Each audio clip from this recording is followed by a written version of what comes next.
Елімізде тұрғындардың өмір сүру ұзақтығын арттыру мақсатында кешенді бағдарламалар жүзеге асырылуда. Ол үшін аурулардың алдын алу бағдарламалары қарастырылған. Скринингтік тексерулер де жоспарлы түрде жүргізілуде. Егер статистикаға жүгінетін болсақ, бүгінгі таңда әйелдердің өмір сүру жасы шамамен 79 жас. Ал ер азаматтар нәзік жандарға қарағанда 6-7 жыл кем өмір сүреді екен. Яғни қазақстандықтардың орташа өмір сүру жасы 76 жас. Елімізде медицинаның дамуы да адамдардың өмірін ұзартуға жұмыс істеуде. Жиі кездесетін жүрек, қан тамырлары, онкологиялық ауруларды дер кезінде анықтаудың кешенді бағдарламасы жүзеге асуда. Мемлекет салауатты өмір салтын қалыптастыруға айрықша көңіл бөледі. Президент Қасым-Жомарт Тоқаев өзінің жыл сайынғы Қазақстан халқына арнаған жолдауында салауатты өмір сүруге арнайы бағдарламалар ұсынуда. Қалалар мен елді мекендерде заман талабына сай спорт кешендері бой көтере бастады. Денсаулық саласындағы цифрландыру мен жаңа технологияда өмір сүру ұзақтығын арттыруға ықпалы зор. Тілшіміздің бейне көрінісі тақырыпты одан әрі жалғастырады. Гүлай Ескендірова 82 жаста. Бүгінде ол үлкен бір әулеттің алтын діңгегі. 12 баланы өмірге әкеліп, 20 немеремен 10 шөбере сүйіп отырған батыр ана әлі де тың. Кейіпкеріміздің әр күні таң атысымен аш қарынға жылы су ішуден және таза ауадағы 1 сағаттық жаттығудан басталады. Денсаулығына аса жауапкершілікпен қарайтын ол, тұзды, ащы әрі майлы тағамдардан мүлдем бас тартқан. Тіпті ауырып дәрі-дәрмекке жүгінуді де құп көрмейді. Бос уақытында бала кезінен серік болған бөлме гүлдерін баптап, соларға мейірімін төгеді. Мына гүл отырғызғанды мен кішкентайымнан жақсы көрем гүлдерді. Осы гүлдерге де кәдімгі баладай қылып бағасың оны. Құры өзінен өзі гүл болмайды оның. Удобрение бересің, суын уақытында құясың. Бір гүл бар, суды 1 апта, 2 аптада ішетін.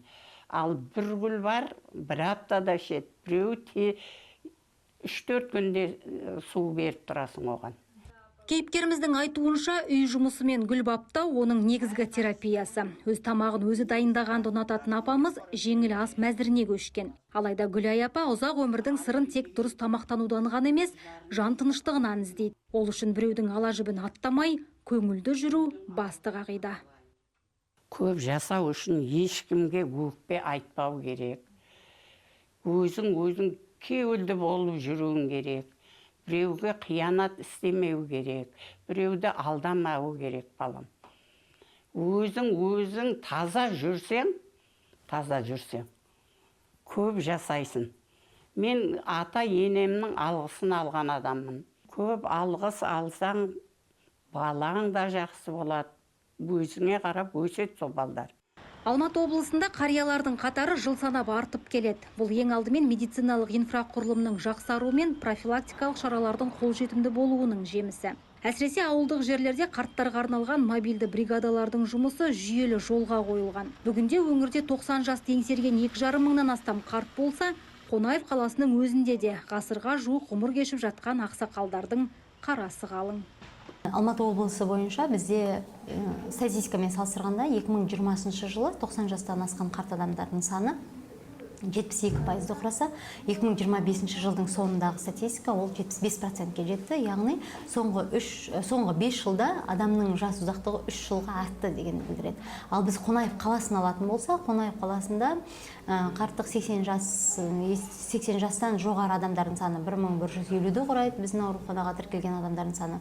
Оның ішінде 100-ден асып өмір сүріп жатқан бізде 2 науқасымыз бар, есепте тұратын.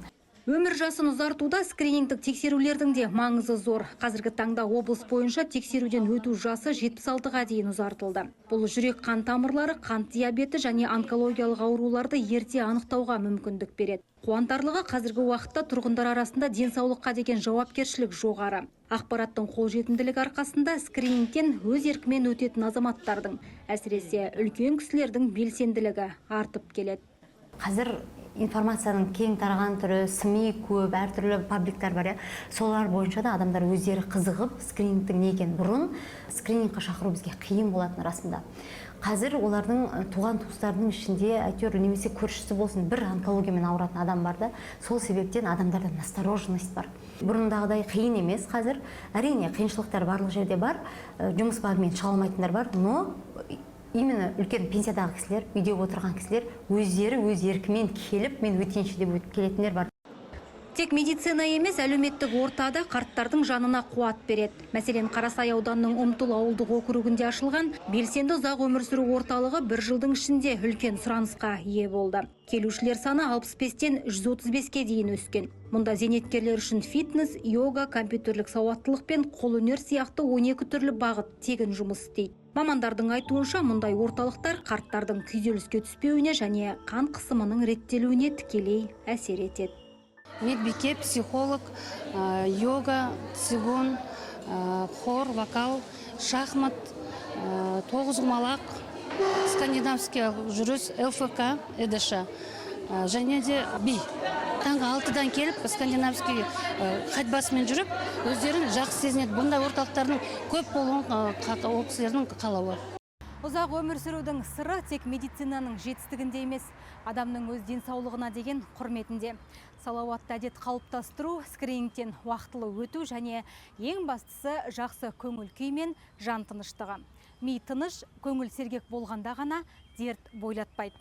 Қарттарымызды қадірлеп, олардың белсенді өмір сүруіне жағдай жасау ұлт саулығының кепілі. Жадыра Қуанышбек, Абылай Құттықбай, Зәуре Сағындықова, апта маңызды үшін.